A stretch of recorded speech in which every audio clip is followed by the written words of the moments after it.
Hello everybody, my name is Deepak Dhariwal and I'll be covering some of the basics of InDesign in this video. Alright, so this is the first welcome window. When you first launch your InDesign, you will see the same thing as it is there on the screen. So first of all, let me just go through the welcome window. Uh, Right on the left hand side, it's open recent item. If you had any opened up any recent items, like in my case it's InDesign document, you will see all those recent files right there which you have opened.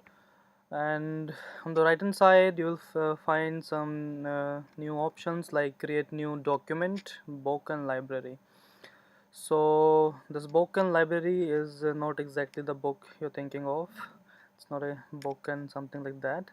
Library is something like a collection of your images and some whatever the graphics you wanted to collect and put in one uh, in some particular. If you want to organize it, that is it. You can use library. All right. So let's start with create new document. Simply just click. Apart from this create new document, you will find some some online communities. You can join all these groups and all. Apart and here you will find some how to get start with InDesign and all. You will find some tutorials. All those things are there. You can simply click check this box on so that you won't see this window again while you launch your design, right? So let me start with create new document. Simply click this button, and first this is the create new document dialog box. It has lots of options right there. So the first option is the document preset. By default it's set to default. If you want to create your own preset, like with some different settings, maybe sometimes you like you want to create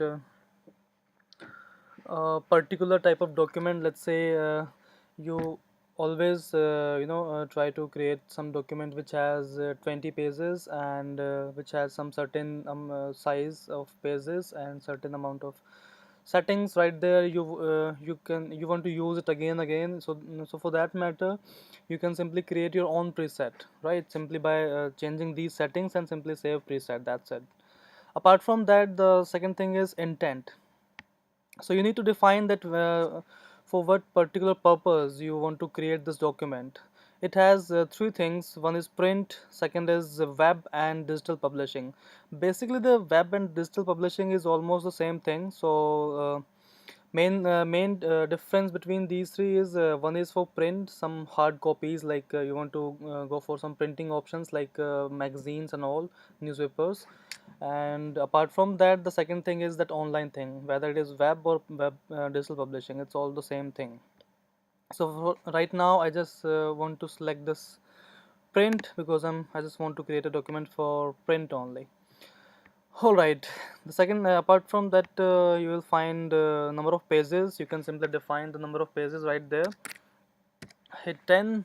In this case, I'll just create a 10 pages long document, and this is the page number you want to start with. Like let's say sometimes you want your page number to start with 20, then 21, 23, 24. So you can set this thing right there. All right.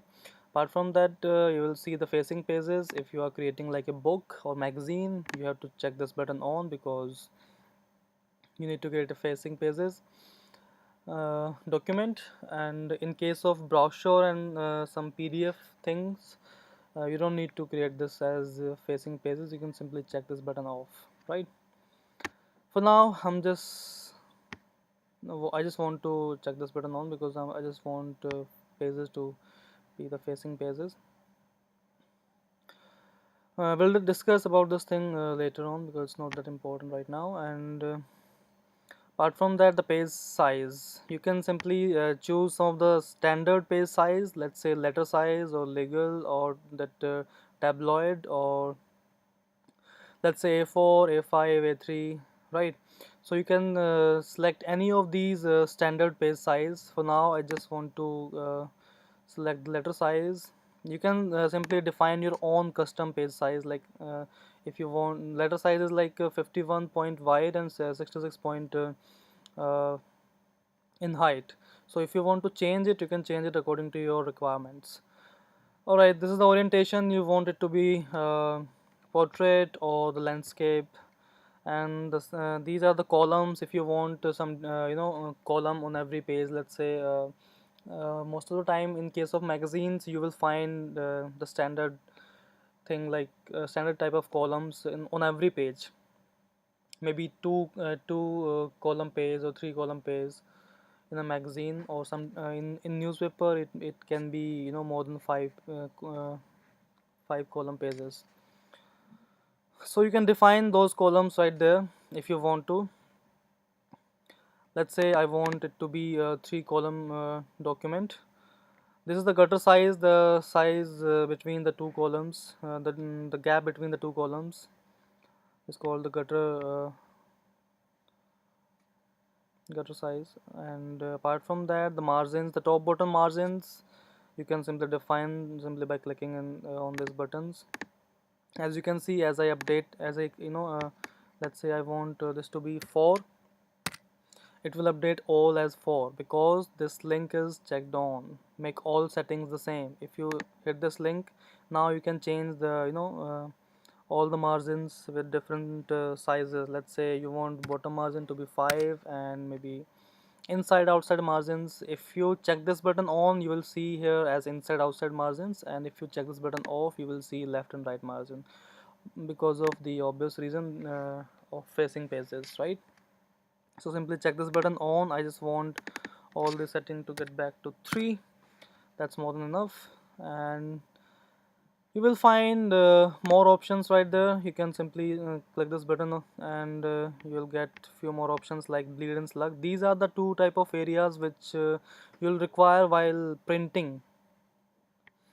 You will need some bleed area or maybe slug area. These are the settings you will use for the printing purpose. Sometimes if your page got displaced while printing, these things will be useful. That's it. You can simply click this button as fewer options, hit OK, and there you go. So this is your 10 pages long document. This is the first page, and these are the in between pages, and this is the last page, right? So this is how you can start creating your new document. That's it.